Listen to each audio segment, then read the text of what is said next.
individual is a unique creature of the Almighty with an immortal soul. The state is an artificial creation based on force. The individual loves freedom. The government hates and fears your freedom.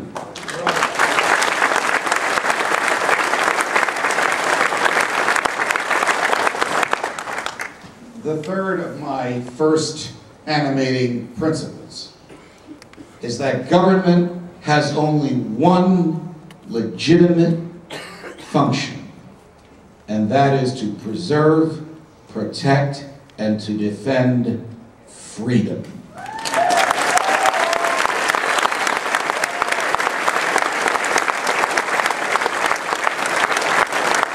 And freedom is the ability to exercise your own free will, not subject to the free will of someone in the government.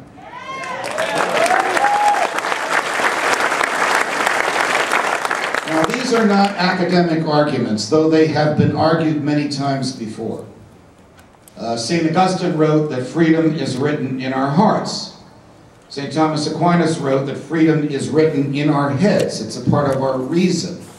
Today, in the internet era, we would argue that freedom is hardwired into us. All rational, thinking human beings yearn for these freedoms. It is as integral to us as the fingers on the ends of our hands and the noses prominent on our faces. But not everybody agrees with this. After we fought a revolution, and when we were writing the Constitution in the summer of 1787 in Philadelphia, this argument was made. The Hamiltonian John Adams big government crowd, believe it or not, they had a big government crowd even then. It was minuscule by today's standards, but it was a big government crowd, argued that there could be no freedom without government. And therefore freedom came from the government. And therefore the same government that gave freedom could take freedom away. That was the argument that Jefferson and Madison, though Jefferson wasn't physically there, of course, only Jefferson could be in Paris while the rest of them were in Philly.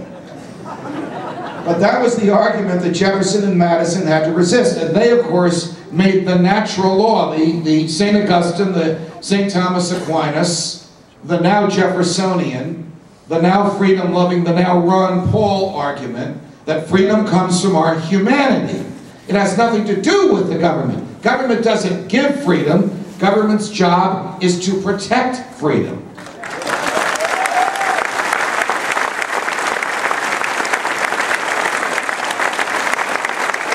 So the Constitution was pretty much of a compromise, but in many, many areas it erred onto the Jeffersonian side. And I want to talk about two of those areas today, which are exceptionally vital to everything that everyone in this room does. And for what those of us who go around the country defending freedom and defending the Constitution do, and for the assaults on liberty that we regrettably observe every day in the media. I want to talk about speech and contract. Now, these are not boring subjects. There would not have been a Constitution had not the Jeffersonians insisted on a Bill of Rights. The big government, the Hamiltonian crowd, said, well, we don't need a Bill of Rights. The government will never curtail speech or travel or the right to own guns or the right to protect yourself. And Jefferson said, didn't you guys read history? Don't you know what government does? There will be no Constitution ratified by, and he ticked off a half a dozen states, unless there's a Bill of Rights. So the Bill of Rights was agreed to, and as you know, in the next 13 years, added to the Constitution. The First Amendment. Congress shall make no law abridging the, I emphasize intentionally, freedom of speech. Why did they say the freedom of speech rather than Congress shall make no law abridging freedom of speech? Because the framers recognized that the freedom of speech was a natural right that came from our humanity, that pre-existed the Constitution, that pre-existed the government, that pre-existed the clauses in the document intended to keep the government from interfering with it.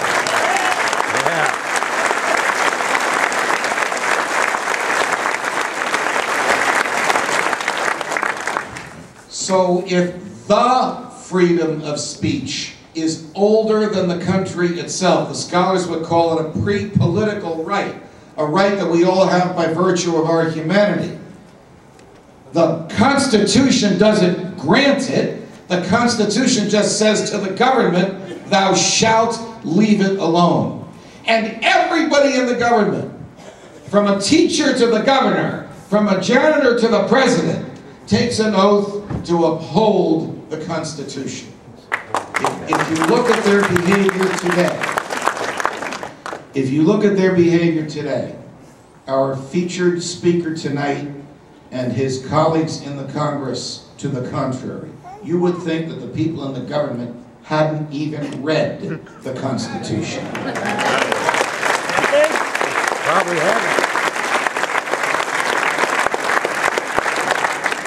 So if the freedom of speech is a natural right, that means it can only be taken away by due process. It can only be taken away if I have committed a crime by using speech, and then if I've been found guilty of that crime. But could it be taken away by a legislative act? Of course not. Any law abridging speech, Thomas Aquinas would have argued, and Thomas Jefferson would have agreed, is no law at all, because it abridges a natural right. So that great abomination, the worst piece of legislation ever enacted by the Congress since the Alien and Sedition Acts, the Patriot Act, makes it a crime for you to utter certain words. Think about it. If the FBI comes knocking on your door and hands you a search warrant that FBI agent wrote for himself, that he did not go to a federal judge to get, that he did not present any evidence of probable cause to obtain, that he did not even talk to a superior in the Justice Department about obtaining, but he literally showed up at your door and handed you a search warrant that he wrote. The Patriot Act makes it a crime, punishable by 5 years in jail, for you to tell anyone that you have received such a search warrant. You cannot tell your spouse, you cannot tell your lawyer, so you can't challenge the receipt of this document because you can't tell your lawyer, you can't tell your priest in confession, you can't even tell a judge in a public courtroom under oath that you received this document without the FBI having the right to charge you with a felony for speech. So how can a Congress, which has taken an oath to uphold the Constitution, write a statute that makes speech a crime? I was discussing this in a state not very far from here. In fact, only a stone's throw from here. And there were some members of Congress in the audience, and they came up to me afterwards and said, well, we did not